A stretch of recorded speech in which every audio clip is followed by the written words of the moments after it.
Deputy Chief Justice Raymond Zondo says he believes the Commission of Inquiry into State Capture has seen the tip of the iceberg in terms of the level of corruption embedded in society.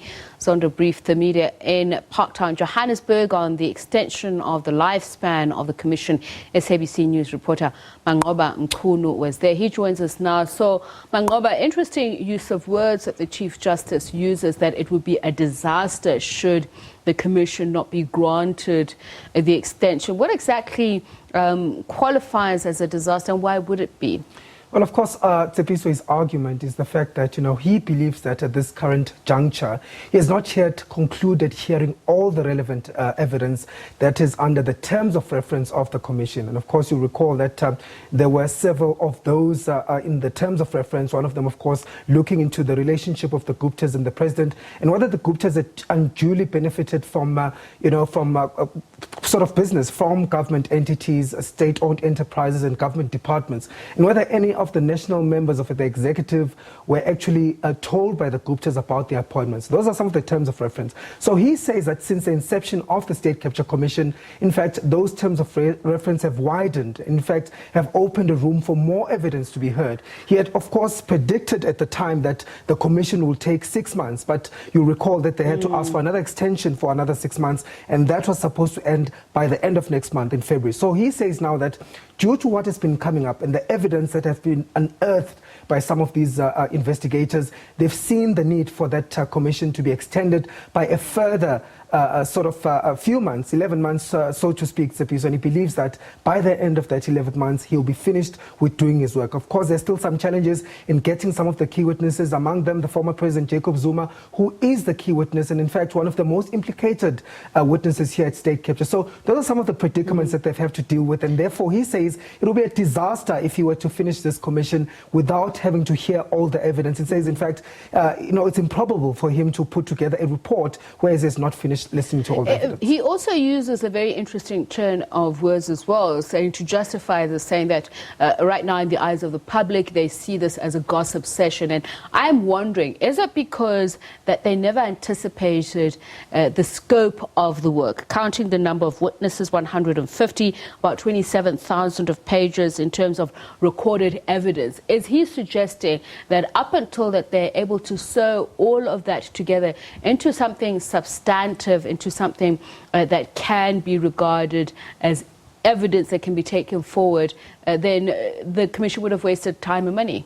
Of course, Tsepiso, that's been the sentiment of some of the people outside who are saying that the Commission is simply a waste of time because, they're saying that there's been no action taken, there's been no legal action taken against those who have been implicated. They're accusing also law enforcement of, dragging their feet in these matters. And some of the people even going as far as saying that, there seems to be no credibility to this Commission itself if the Gupta family doesn't come to it, and if the former president is also been implicated, does not take part of it. So, that's one of the concerns that has been raised. But of course, the judge allaying those fears, saying that, this is a credible commission. Of course, he'll still make recommendations at the end of the commission as what needs to be done and whether some of the people or law enforcement agencies will need to take action against them. But of course, he didn't expect all of this to be this much, and he clearly made it clear that they do need this extension because there's still a lot more to be heard. There's still a lot more that needs to be tied up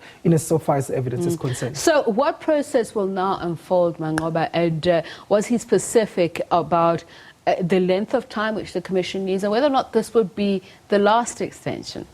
Well, interestingly, he says that if they were to consider all of these terms of the terms of references in their wider sort of view, the Commission will need about 2 to 3 years to complete its work. But he says he might need to approach President Cyril Ramaphosa to ask him to amend these terms of reference to only focus on the findings or those resolutions that were given by the public protector, Thuli Madonsela. Recall in a report some of those suggestions that she had said that these are the issues that must be looked into. So he says that he will ask the president to to amend those terms of reference so that they stick to those suggestions by the public protector only, so that therefore they can conclude the work of the commission by the end of this year. And therefore he says that this is one of the options that they're weighing. He also might have to go and approach the different law enforcement or make a ruling that the different law enforcement agencies should investigate some of these matters. Manqoba, thank you very much. SABC reporter Manqoba Mchunu, who's been watching the State Capture Commission inquiry. Aldrin? Let's move over to this story. The bodies of 3 crew members have been recovered after the South African Civil Aviation Authority aircraft went down near Robertson Pass outside Mossel Bay. The aircraft took off on a collaboration mission, Fight for George, after 10 this morning and lost contact with the airport 10 minutes later. For more on this story, we are now joined by SABC News reporter Sipiwe Hobase, who joins us from Cape Town.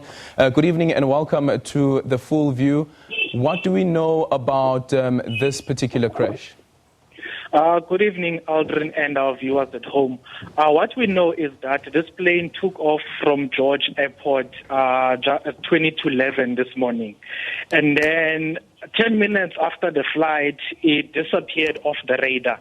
And according to the Western Cape Health Department, it crashed at around 11:30 in the morning. And they started dispatching people to go and try and assist the authorities.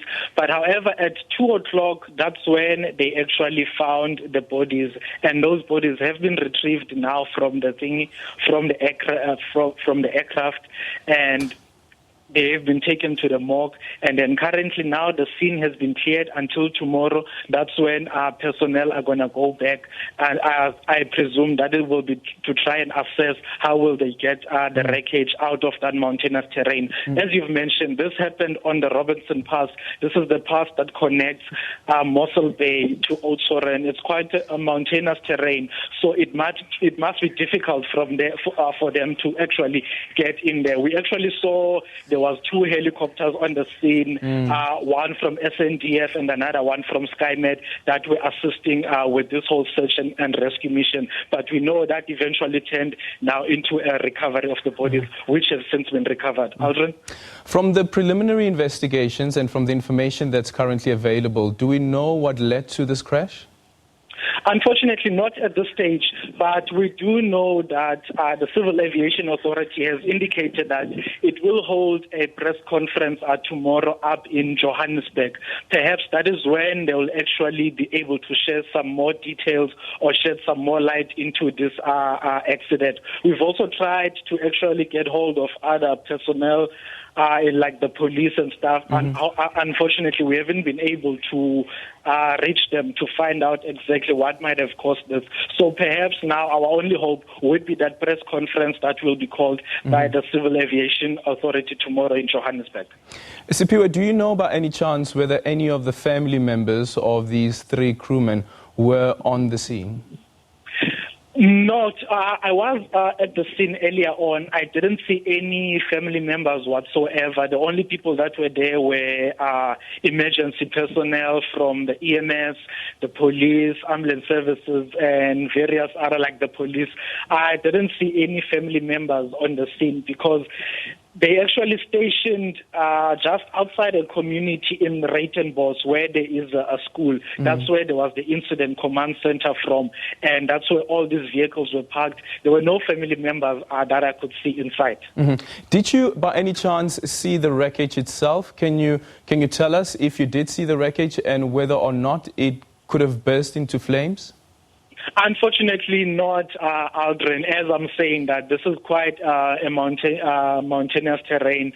So I presume that it is only up inside the mountains, because even now they had to call off the inspection that they were doing because of the bad weather, saying that they cannot continue. That's when now they took a decision that they will continue tomorrow morning. So it's quite a rough terrain, difficult to access via land. So it's even difficult for you to actually see once that crash has happened, inside the mountains. Thank you so much for your time. That is Siphiwe Hobasa joining us there from Cape Town. A horrific accident that took place there in the mountainous areas around Cape Town. 3 crewmen who have now died, and as it has indicated that the Civil Aviation Authority will have a press briefing tomorrow to give us further updates.